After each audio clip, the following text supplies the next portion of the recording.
Hello students, एडुमन channel पर आप सबका बहुत बहुत स्वागत है।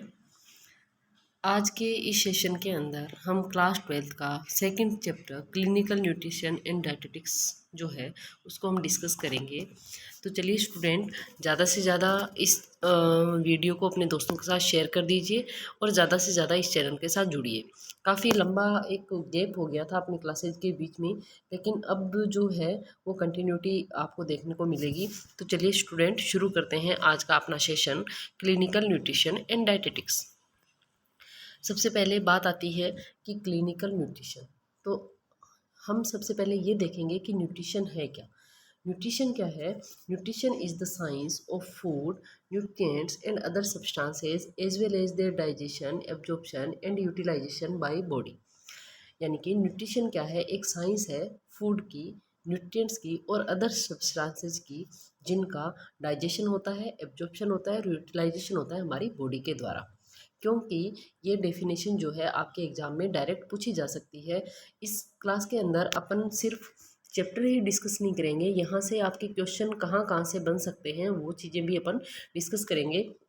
तो स्टूडेंट, आप अपनी जो टेक्स्ट बुक है उसको साथ में लेकर के बैठिएगा, ताकि आप उसमें जो भी इम्पोर्टेंट मार्क है वो कर सको।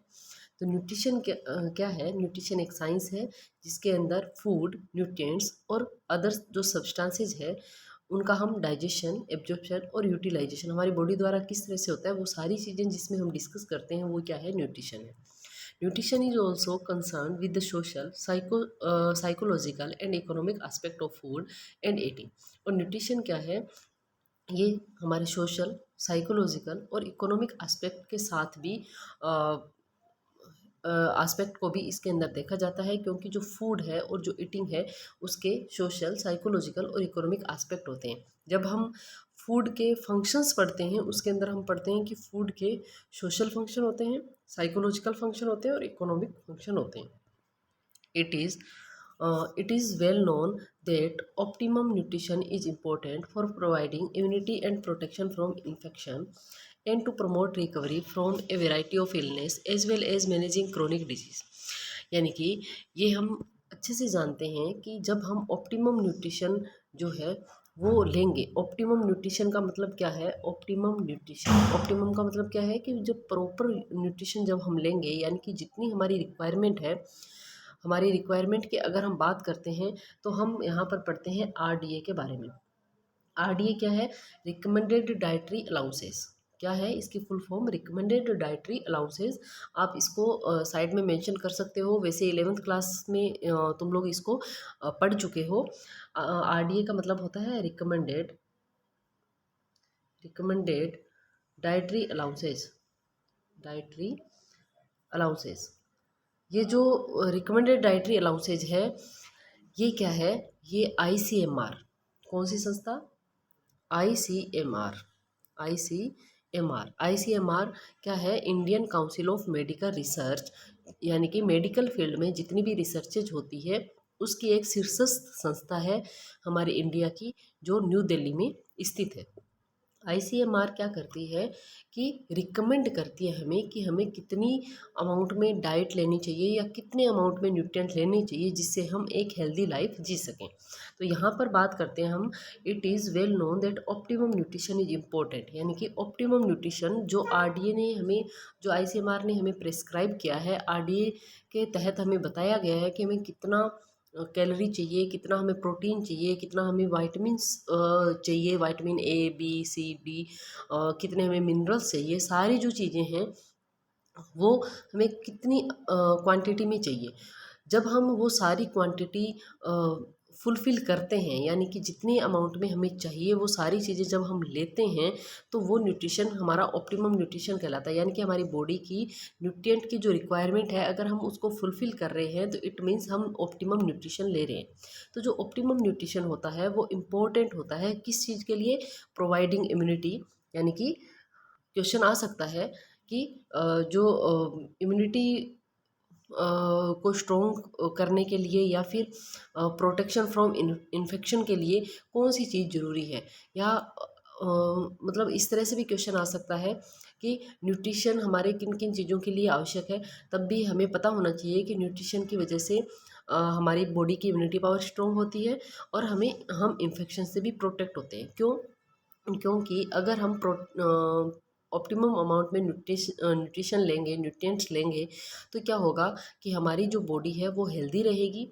और हेल्दी रहेगी तो जब भी कोई फॉरेन कोई भी इन्फेक्शन या फॉरेन कोई भी माइक्रो ऑर्गेनिज्म हमारी बॉडी में अगर वो एंटर करने की कोशिश करेगा, तो हमारी बॉडी का जो डिफेंस सिस्टम है वो उसको किल कर देगा। और इस तरह से हम हेल्दी लाइफ जिएंगे और हमारी बॉडी की जो इम्यूनिटी पावर है वो स्ट्रॉन्ग बनेंगी और इन्फेक्शन से हम प्रोटेक्ट हो जाएंगे। तो हम ये कह सकते हैं कि जो ऑप्टिमम न्यूट्रिशन है वो इम्पोर्टेंट है किस चीज़ के लिए? प्रोवाइडिंग इम्यूनिटी के लिए और प्रोटेक्शन फ्रॉम इन्फेक्शन के लिए, and to promote recovery from a variety of illness as well as managing chronic disease. और इसके साथ ही साथ ये हमें जो इलनेस होती है उससे रिकवरी भी प्रोवाइड करवाता है। क्या? Optimum nutrition. और इसके साथ ही जो क्रोनिक डिजीज़ है उनको भी मैनेज करने का काम करता है। क्रोनिक डिजीज़ कौन सी होती है? डिजीज़ दो तरह की होती है, एक होती है एक्यूट डिजीज़ और एक होती है क्रोनिक डिजीज़। हम बात करते हैं एक्यूट डिजीज़ की। एक्यूट डिजीज़ वो होती है जो कम टाइम पीरियड के लिए होती है, जैसे एक दिन, दो दिन, चार दिन, जैसे हमें कोल्ड हो गया, हमें फीवर हो गया, तो ये क्या है? ये एक्यूट डिजीज़ है। और क्रोनिक डिजीज़ की हम बात करते हैं कि एक लंबे टाइम तक चलती है, जैसे टीबी है, जैसे अपने टीबी जो होती है वो एक बार हो जाती है तो वो काफ़ी लंबा उसका ट्रीटमेंट चलता है। तो इस टाइप की जो डिजीज़ होती है जो लंबे टाइम तक चलती है उनको हम क्रोनिक डिजीज़ कहते हैं। तो जो ऑप्टिमम न्यूट्रिशन है वो हमारी इम्यूनिटी को बढ़ाता है, वो हमें इन्फेक्शन से प्रोटेक्ट करता है, प्लस वो वेराइटी ऑफ इलनेस से रिकवरी हमारी करता है। इसके अलावा क्रोनिक डिजीज़ को भी मैनेज करने का काम करता है। यहाँ तक मुझे लगता है कि ये आपको क्लियर हो गया होगा। नेक्स्ट है, when nutrient intake are inadequate the body has difficulty in maintaining immune defence, healing wounds, utilising medications, supporting organ function. और अगर हम न्यूट्रिएंट इनटेक इनएडिक्वेट अमाउंट में लेंगे, when nutrient intakes are inadequate, inadequate का मतलब क्या है? यानी कि हम जितनी रिक्वायरमेंट हमें चाहिए उतनी रिक्वायरमेंट नहीं ले रहे हैं, या तो उससे कम ले रहे हैं या फिर उससे ज़्यादा ले रहे हैं। जनरली हम कम ही लेते हैं, ज़्यादा में तो अगर हम देखें तो सिर्फ एक एनर्जी ही ज़्यादा लेते हैं मोस्टली, और जिसका रिजल्ट हमें ओबेसिटी के रूप में दिखाई देता है। तो जनरली जो हम हैं वो हमारे भारत देश के अंदर भी जनरली जो है वो इनएडुकेसी की अगर हम बात करें तो अंडर न्यूट्रिशन वाले केसेस ज़्यादा देखने को मिलते हैं। इसलिए अगर हम न्यूट्रिएंट इनटेक जो है वो इनएडिक्वेट अमाउंट में लेंगे, यानी कि जितनी हमारी रिक्वायरमेंट है उससे कम लेंगे या उससे अधिक लेंगे, तो हमारी जो बॉडी है वो हमारा इम्यून डिफेंस है उसको मेंटेन नहीं कर पाएगी, उसमें प्रॉब्लम आएगी। क्योंकि न्यूट्रिएंट जो है वही हमारी बॉडी को हेल्दी रखते हैं और वही हमारी बॉडी की इम्यूनिटी को स्ट्रॉन्ग करते हैं। इसलिए अगर हम इनएडिक्वेट अमाउंट में न्यूट्रिएंट लेंगे तब क्या होगा? हमारी बॉडी का जो इम्यूनिटी डिफेंस सिस्टम है वो वीक हो जाएगा, डिस्टर्ब हो जाएगा। हीलिंग वाउंड्स यानी कि जो घाव भरने की कैपेसिटी है वो भी वीक हो जाएगी। Utilising medications, supporting organ functions, और ये सारी जो चीज़ें हैं इनमें क्या हो जाएगी? डिफ़िकल्टी आ जाएगी, यानी कि हमारी बॉडी जो है वो हमारे बॉडी के जो ऑर्गन जो अपना फंक्शन करते हैं उसमें भी डिफ़िकल्टी देखने को मिलेगी, मेडिकेशन यूटिलाइजेशन में भी डिफ़िकल्टी देखने को मिलेगी। तो इस तरह से हमें क्या अब इस चीज़ को पढ़ के हमें क्या समझ में आया कि हमें ऑप्टिमम न्यूट्रिशन लेना ज़रूरी है, क्योंकि ऑप्टिमम न्यूट्रिशन से क्या होगा? हमारी जो बॉडी के फंक्शंस है वो प्रॉपर तरीके से होते रहेंगे। Such persons may fall victims to additional complications. Nutrition is also important in disease states. In some disease, nutrition plays a major role in management and treatment, and for some, it complements the medical treatment. यानी कि हम ये कह सकते हैं कि nutrition क्या है? Nutrition is also important in disease state. Nutrition normal जब हम होते हैं तब तो हमारे लिए इम्पोर्टेंट होता ही होता है, लेकिन अगर डिजीज कंडीशन होती है तो उसमें तो न्यूट्रिशन की भूमिका और ज़्यादा बढ़ जाती है, क्योंकि डिजीज कंडीशन को रिकवर करने के लिए हमें प्रॉपर अमाउंट में न्यूट्रिशन लेना बहुत ज़रूरी होता है। In some diseases nutrition plays a major role in management and treatment. कुछ ऐसी डिजीज़ होती है जिसमें उसको मैनेज करने में, उसको ट्रीट करने में न्यूट्रिशन की महत्वपूर्ण भूमिका होती है। And for some it complements the medical treatment. और मेडिकल ट्रीटमेंट के साथ साथ हमें जो न्यूट्रिशन है वो भी प्रॉपर अमाउंट में लेना ज़रूरी होता है। Nutritional status and support prior to and after illness play an important role in prognosis, recovery and even duration of hospitalisation. और जो न्यूट्रिशनल स्टेटस होता है हमारा, nutritional status and support prior to and after illness, यानी कि nutritional status जो है prior illness और आफ्टर, यानी कि जब इलनेस होने से पहले की कंडीशन और इलनेस के बाद की कंडीशन। और play an important role in prognosis. और प्रोग्नोसिस क्या होता है कि रोग का पता लगाना, रोग का पता लगाना कि कौन सी प्रॉब्लम है या कौन सी डिजीज़ है, तो उसका पता लगाने में भी जो न्यूट्रिशनल स्टेटस है वो एक इम्पोर्टेंट रोल प्ले करता है। न्यूट्रिशनल स्टेटस का मतलब क्या है? एक तो होता है न्यूट्रिशन, एक होता है न्यूट्रिशनल स्टेटस। यानी कि न्यूट्रिशनल स्टेटस की हमारी, हम कितने हेल्दी हैं, हमारे जो हमारी बॉडी के अंदर कौन से न्यूट्रिएंट की कमी है, या हमारे सारे न्यूट्रिएंट प्रॉपर अमाउंट में हमारी बॉडी में। जैसे अपन हीमोग्लोबिन टेस्ट करवाते हैं, तो इस तरह से हमें हीमोग्लोबिन टेस्ट करवाने से क्या पता चलेगा कि हमारी बॉडी के अंदर जो हीमोग्लोबिन कंटेंट है वो जितना होना चाहिए उतना है या नहीं है। तो जो न्यूट्रिशनल स्टेटस होता है हमारी बॉडी का, वो हमें इलनेस से पहले और इलनेस के बाद में कि क्या कंडीशन है उसका पता लगाने में इम्पोर्टेंट रोल प्ले करता है। इसके अलावा जो प्रोग्नोसिस है उसमें इम्पोर्टेंट रोल प्ले करता है recovery and after duration of hospitalisation.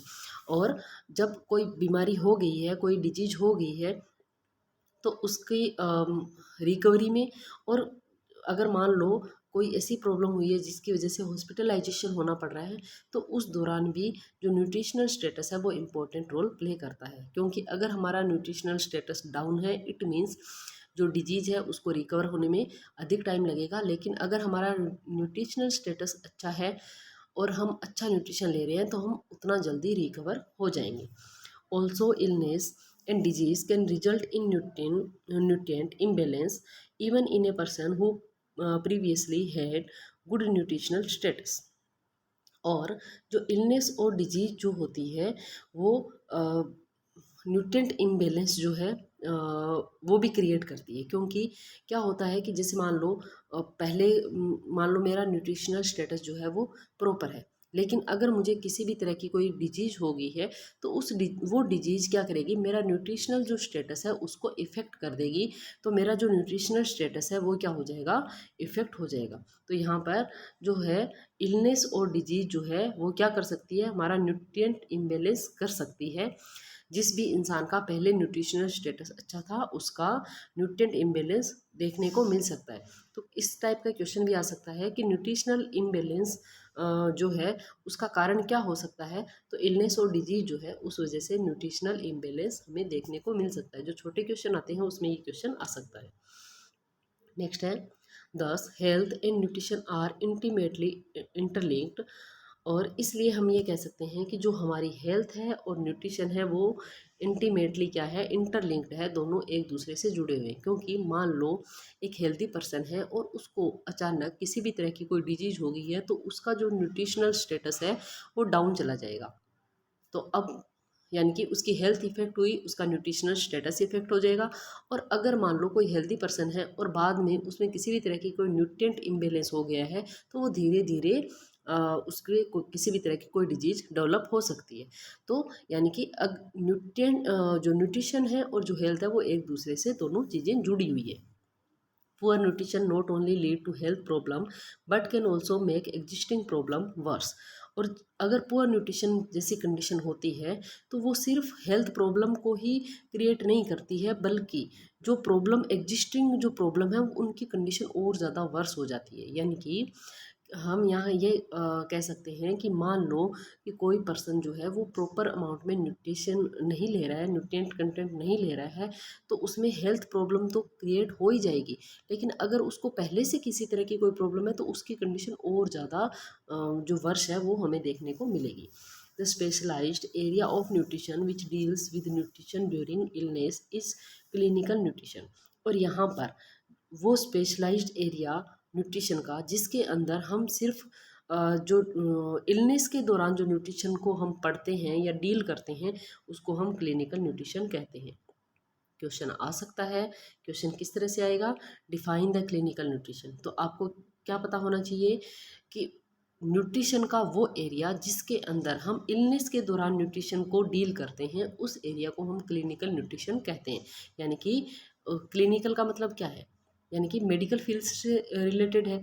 Medical field से रिलेटेड है, इट मीन्स जो इलनेस हो रही है, इलनेस की वजह से हम इलनेस के अंदर हम जो न्यूट्रिशन को देखते हैं या न्यूट्रिशन का क्या रोल है उसको देखते हैं, तो उस फील्ड को हम क्या कहेंगे, क्लिनिकल न्यूट्रिशन कहेंगे। In recent time this field is called medical nutrition therapy. और आज के टाइम में हम इसको मेडिकल न्यूट्रिशन थेरेपी भी कहते हैं। क्वेश्चन आ सकता है तुम्हारे कि क्लिनिकल न्यूट्रिशन को आज के टाइम में हम क्या कहते हैं, तो मेडिकल न्यूट्रिशन थेरेपी हम कहते हैं। ये जो क्वेश्चन है छोटे छोटे, इनको आप इम्पोर्टेंट मार्क कर लीजिए ताकि आपको एग्जाम के टाइम में दिक्कत नहीं हो। फिर नेक्स्ट है significance. Nutritional care has gained importance worldwide, more so in recent times. Health problems, illness, disease, and their treatment can affect nutritional status in a variety of ways by impairing a person's ability to eat or swallow, by interfering with digestion, absorption, and metabolism, as well as excretion. यानी कि nutritional care जो है आज के time में world wide या recent time में जो है वर्ल्ड वाइड इसकी बहुत ज़्यादा इम्पोर्टेंस है। किस चीज़ की, न्यूट्रिशनल केयर की। यानी कि पूरे वर्ल्ड की अगर हम बात करें तो जो न्यूट्रिशनल केयर है वो आज के टाइम में बहुत ज़्यादा इम्पोर्टेंट हो गई है। हेल्थ प्रॉब्लम, इलनेस और डिजीज़, किसी भी तरह की कोई हेल्थ प्रॉब्लम या कोई इलनेस या डिजीज, एक ही बात है, हम तीनों में से कोई भी एक वर्ड बोल सकते हैं। And their treatment can affect nutritional status in a variety of ways. और अगर किसी भी तरह की कोई डिजीज है, किसी भी तरह की कोई इलनेस है या हेल्थ प्रॉब्लम है, तो उसके ट्रीटमेंट की वजह से जो न्यूट्रिशनल स्टेटस है वो अलग अलग तरीके से अफेक्ट हो सकता है। जैसे कि by impairing a person's ability to eat और स्वेलो, यानी कि किसी पर्सन की जो एबिलिटी है, खाने की एबिलिटी है या स्वेलो करने की एबिलिटी है, वो अफेक्ट हो सकती है, इम्पेयर हो सकती है। बाय इंटरफेयरिंग विद डाइजेशन, किसी का डाइजेशन इफेक्ट हो सकता है। Absorption and metabolism as well as as excretion, या फिर मेटाबॉलिज्म और एब्जॉर्प्शन जो है वो इफेक्ट हो सकता है, या एक्सक्रीशन जो है वो इफेक्ट हो सकता है। कहने का मतलब ये है कि जो हेल्थ प्रॉब्लम है या किसी भी तरह की कोई डिजीज है, उसके ट्रीटमेंट की वजह से किसी पर्टिकुलर पर्सन का न्यूट्रिशनल स्टेटस इफेक्ट हो सकता है। किन किन तरीकों में इफेक्ट हो सकता है, यानी कि हमारा खाना खाने की, चबाने की, स्वेलो करने की जो एबिलिटी है वो इफेक्ट हो सकती है, या फिर हमारा जो है डाइजेशन, उसमें किसी भी तरह की कोई इंटरफेयरिंग देखने को मिल सकती है, या फिर हमारा जो एब्जॉर्प्शन है, हमारा जो मेटाबॉलिज्म है या एक्सक्रीशन है, वो भी किसी तरह से इफेक्ट हमें देखने को मिल सकता है किसी डिजीज़ की ट्रीटमेंट की वजह से। Even if one function is initially affected in some individuals, if the health problem intensified, other body function may be affected. और अगर किसी वजह से जो है कोई एक पर्टिकुलर फंक्शन इफेक्ट होता है, तो कई बार क्या होता है कि उसकी वजह से हमारी बॉडी का कोई दूसरा जो फंक्शन है वो भी अफेक्ट हो सकता है। यानी कि किसी एक फंक्शन की वजह से कोई दूसरा फंक्शन भी अफेक्ट हो सकता है। फॉर एग्जांपल अपन देखते हैं कि जैसे मान लो हमारा अगर डाइजेस्टिव सिस्टम अफेक्ट होता है, तो फिर हमारा एक्सक्रीटरी सिस्टम भी अफेक्ट होने के चांसेस हो सकते हैं। तो इस तरह से अगर कोई एक फंक्शन अफेक्ट होगा तो उसकी वजह से दूसरा फंक्शन भी अफेक्ट हमें अफेक्ट हो सकता है। Clinical nutrition focus on the nutritional management of patient with established disease. और जो क्लिनिकल न्यूट्रिशन है वो किस पर फोकस करता है, क्वेश्चन आ सकता है कि क्लिनिकल न्यूट्रिशन किस पर फोकस करता है। क्लिनिकल न्यूट्रिशन फोकस करता है nutritional management of patient with established disease, यानी कि पेशेंट में जो डिजीज है उसका न्यूट्रिशनल मैनेजमेंट करना, उस पर फोकस कौन करता है, क्लिनिकल न्यूट्रिशन फोकस करता है। क्वेश्चन आ सकता है एज इट इज कि clinical nutrition focuses on dash. तो आपको क्या करना है, nutritional management of patient with established disease. Next है, it must be borne in mind that function of any organ, tissue or system of the body can be affected due to disease। यानी कि किसी भी वजह से जो body का कोई भी ऑर्गन है, कोई भी टिश्यू है, कोई भी सिस्टम है, वो किसी डिजीज़ की वजह से अगर अफेक्ट होता है, उसका फंक्शन अगर अफेक्ट होता है, which can lead to minor and acute to major and sometimes chronic और लॉन्ग लास्टिंग प्रॉब्लम। तो उस वजह से कई बार मेजर या एक्यूट प्रॉब्लम क्रिएट हो सकती है, या फिर कई बार क्रोनिक और लॉन्ग लास्टिंग प्रॉब्लम भी क्रिएट हो सकती है। जैसे मान लो कि हम बात करते हैं कई बार कि ओबेसिटी हो गई है। ओबेसिटी जो है अपने आप में एक बीमारी है, लेकिन वो बहुत सारी बीमारियों को भी साथ लेकर के आती है। तो हम बात करते हैं जैसे मान लो ओबेसिटी हो गई, ओबेसिटी अपने आप में एक प्रॉब्लम है, लेकिन ओबेसिटी की वजह से अगर डायबिटीज़ हो गया है, तो क्या है कि ओबेसिटी एक प्रॉब्लम थी, उसकी वजह से जो भी सिस्टम अफेक्ट हुआ और उससे क्या हुआ, डायबिटीज होगी। तो यानी कि ये एक दूसरी प्रॉब्लम को भी अपने साथ लेकर के आई, और ये प्रॉब्लम जो है ये शॉर्ट टाइम वाली प्रॉब्लम भी हो सकती है और लॉन्ग टाइम वाली प्रॉब्लम भी हो सकती है। जैसे डायबिटीज़ है वो क्या है, एक क्रोनिक डिजीज है। तो इस तरह से हम ये कह सकते हैं कि जो किसी भी तरह की कोई प्रॉब्लम होती है, किसी भी तरह का कोई ऑर्गन या टिश्यू अफेक्ट होता है, तो उस वजह से कोई दूसरी प्रॉब्लम भी क्रिएट हो सकती है। In all these conditions it is important to ensure that the person is adequately nourished and the person who deliver this service is a train dietitian, medical nutrition therapist और clinical nutritionist. और ऐसी condition में ये important हो जाता है कि जो पर्सन है वो एडिक्वेटली नरिश्ड होना चाहिए, यानी कि जिस भी पर्सन को किसी भी तरह की कोई प्रॉब्लम हो रही है, तो वो एडुकेटली नरिश्ड होना चाहिए। और नरिश्ड होगा तो किसी भी तरह की कोई डिजीज़ है उसका इफ़ेक्ट कम देखने को मिलेगा। और इसके साथ ही साथ ऐसे पर्सन को हमें जो ट्रेन डाइटिशियन है या मेडिकल न्यूट्रिशन थेरेपिस्ट है या क्लिनिकल न्यूट्रिशनिस्ट है, उसको डिलीवर कर देना चाहिए, ताकि वो उसको अच्छे से जो न्यूट्रिशन है उसकी अच्छे से जानकारी दे सके, उसको किस तरह से क्या खाना है, क्या चीज़ नहीं खानी है, उसकी जानकारी उसको दे सके। The professional clinical nutritionist dietitian uses a systematic and logical approach to the nutrition care process, focusing on each person's or patient unique need and addresses them in a individualistic and holistic manner. और एक जो professional clinic nutritionist होता है या जो dietitian होता है, वो एक सिस्टमेटिक और लॉजिकल अप्रोच जो है उसको कैरी करता है। यानी कि एक डाइटिशियन होता है वो कौन सी अप्रोच जो है वो यूज करता है, systematic and logical approach use करता है। पहला क्वेश्चन तो यहाँ से बन रहा है किस चीज़ की, न्यूट्रिशन केयर प्रोसेस की, क्योंकि डाइटिशियन है तो वो किस चीज़ को देखेगा, न्यूट्रिशन केयर को देखेगा। तो वो कौन सी अप्रोच फॉलो करेगा, systematic and logical approach follow करेगा। दूसरा, वो फोकस किस पे करेगा, फोकस ऑन ईच पर्सन और पेशेंट यूनिक नीड।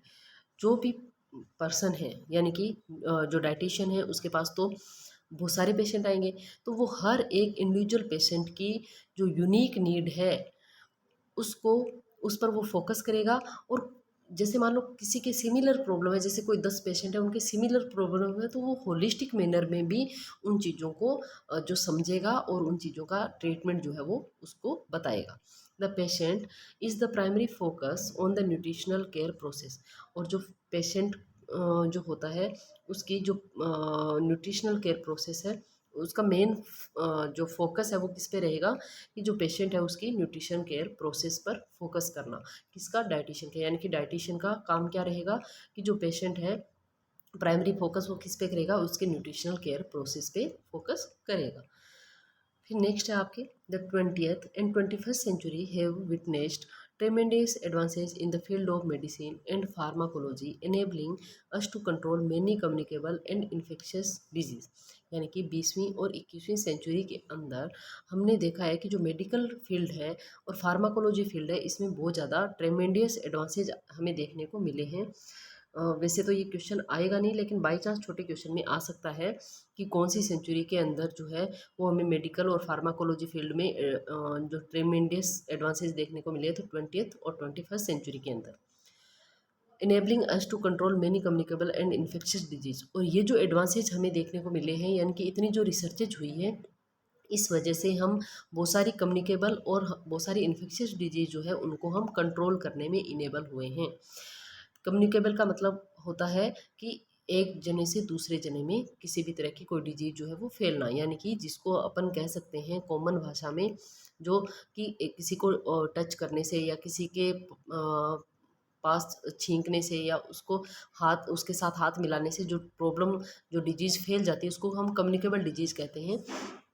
और इन्फेक्शियस डिजीज़ यानी कि एक एक जने से दूसरे जने में जो इन्फेक्शन क्रिएट हो जाता है या जो इन्फेक्शन की वजह से डिजीज होती है उसको हम इन्फेक्शियस डिजीज कहते हैं। However newer disease such as HIV AIDS have emerged.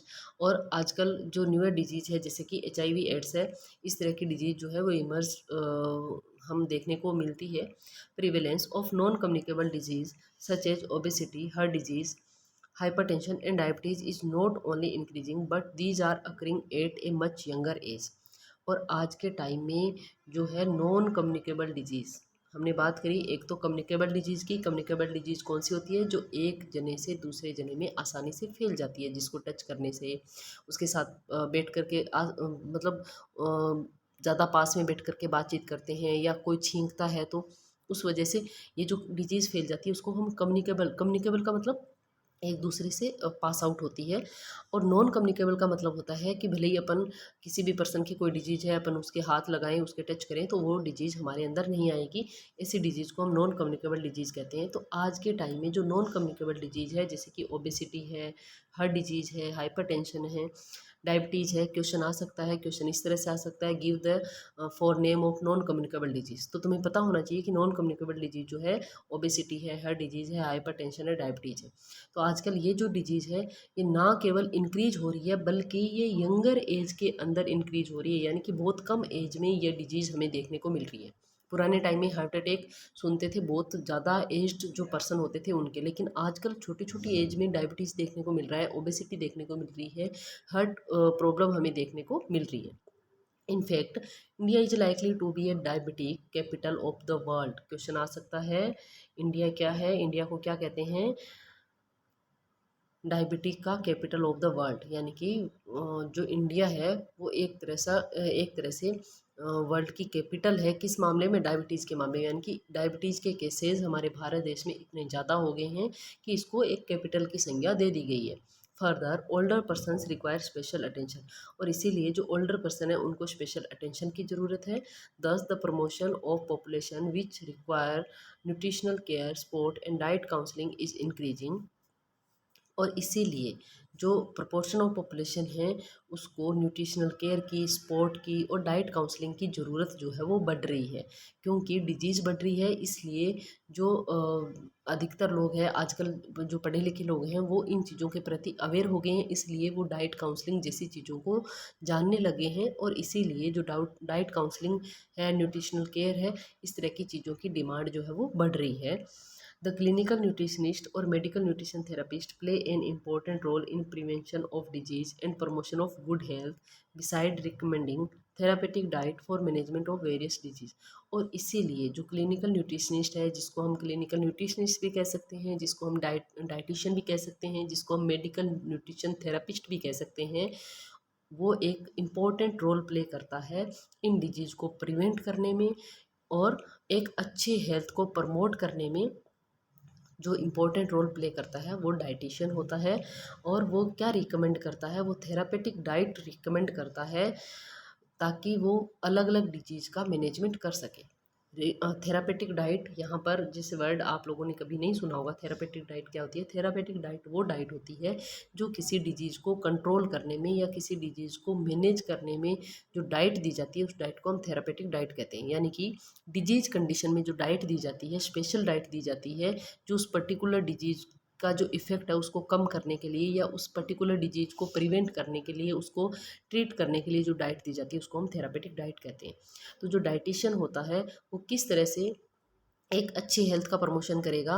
वो जो भी पर्टिकुलर पर्सन है उसकी जो पर्टिकुलर डिजीज़ है उसका मैनेजमेंट करेगा थेरेपेटिक डाइट के माध्यम से।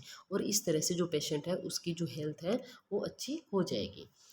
New scientific knowledge is being generated about physiological and metabolic disturbance in chronic and acute disease।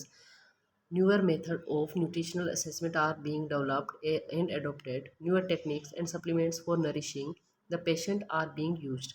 यानी कि जो न्यू साइंटिफिक नॉलेज जो है उस इसके अंदर जो फिजियोलॉजिकल एंड मेटाबॉलिक डिस्टर्बेंस होता है जो क्रोनिक और एक्यूट डिजीज़ के अंदर, तो इसके लिए कुछ न्यू मेथड्स जो है न्यूट्रिशनल असेसमेंट के वो डेवलप किए गए हैं और एडॉप्ट किए गए हैं। कुछ न्यूअर टेक्निक्स एडॉप्ट की गई है और कुछ जो पेशेंट हैं उनको नरिश करने के लिए कुछ सप्लीमेंट्स जो है उनका इस्तेमाल किया जाता है। सप्लीमेंट्स का मतलब क्या होता है कि कुछ इस तरह की जो चीज़ें हैं उनको खाने के लिए या मेडिसिन के रूप में उनको दी जाती है, जिससे जो पेशेंट है वो नरिश हो सके, उसमें जो न्यूट्रिशन स्टेटस उसका है वो इम्प्रूव हो सके। With advances in the food and pharmaceutical industry, basic research in nutrition has shed light on the role of various nutrients and other substances such as nutraceutical, phytochemical, bioactive substances resulting in the growth of the discipline of clinical nutrition. और जो advances हो रहे हैं pharmaceutical industry के अंदर और food के अंदर, उनमें जो बेसिक रिसर्च है वो किस पर हो रही है कि अलग अलग जो न्यूट्रिएंट्स हैं उनके क्या रोल है क्लिनिकल न्यूट्रिशन के अंदर। और इसमें बहुत सारे जैसे न्यूट्रास्यूटिकल्स है, फाइटोकेमिकल्स है, बायोएक्टिव सब्सटेंसेज है, इनकी वजह से जो क्लिनिकल न्यूट्रिशन है उसमें किस तरह से इनका रोल है, इस पर जो रिसर्चेज है वो हमें देखने को मिल रही है। यानी कि आज के टाइम में जो न्यूट्रास्यूटिकल्स है, फाइटोकेमिकल्स है, बायोएक्टिव सब्सटेंसेज है, इनका यूटिलाइजेशन जो है वो फार्मास्यूटिकल जो इंडस्ट्री है उसमें बढ़ गया है। Researchers and scientist continue to discover the role of individual nutrient ranging from the role in gene expression, metabolic regulation and in the prevention and treatment of disease. और जो रिसर्चर है और जो साइंटिस्ट है वो कंटिन्यू डिस्कवर कर रहे हैं कि किस तरह से जो न्यूट्रिएंट है इनका जीन एक्सप्रेशन में रोल है, किस तरह से मेटाबॉलिक रेगुलेशन में इनका रोल है, किस तरह से कोई डिजीज़ है उसको प्रिवेंशन में, उसके ट्रीटमेंट में जो न्यूट्रिएंट है इनका रोल है। इस तरह की रिसर्चेज जो है वो रिसर्चर कंटिन्यू कर रहे हैं। फॉर एग्जांपल एंटीऑक्सीडेंट्स जैसे कि बीटा कैरोटीन है, सेलेनियम है, विटामिन ई है, विटामिन सी है, particularly from food appear to have a protective role. यानी कि एंटीऑक्सीडेंट क्या होते हैं, एंटीऑक्सीडेंट वो होते हैं जो ऑक्सीडेशन की प्रोसेस को कंट्रोल करते हैं। और ये एंटीऑक्सीडेंट जैसे हमारे बीटा कैरोटीन है, यानी कि विटामिन ए जिसको हम कह सकते हैं, जो हमें फल और सब्जियों से मिलता है बीटा कैरोटीन के रूप में, जो हमारी बॉडी में जाकर के विटामिन ए में कन्वर्ट हो जाता है, तो ये भी एक एंटीऑक्सीडेंट का रोल प्ले करता है। सेलेनियम जो है, विटामिन ई है, विटामिन सी, सारे के सारे क्या है, एंटीऑक्सीडेंट है और ये प्रोटेक्टिव रोल जो है वो प्ले करते हैं। तो आज की इस क्लास के अंदर इतना ही। नेक्स्ट हम पढ़ेंगे नेक्स्ट क्लास में। तो स्टूडेंट जुटना ना भूले एडुमेन चैनल के साथ, ज़्यादा से ज़्यादा इस लिंक को शेयर कीजिए अपने दोस्तों के साथ और आराम से घर पर बैठकर अपनी पढ़ाई कीजिए, क्योंकि तुम्हारी बोर्ड की क्लासेज है और जो इंपॉर्टेंट क्वेश्चन चैप्टर के बीच में आ रहे हैं वो भी मैं तुम लोगों को इसमें करवा रही हूँ, ताकि तुम्हें एग्ज़ाम टाइम में कोई प्रॉब्लम नहीं आएगी। Thank you.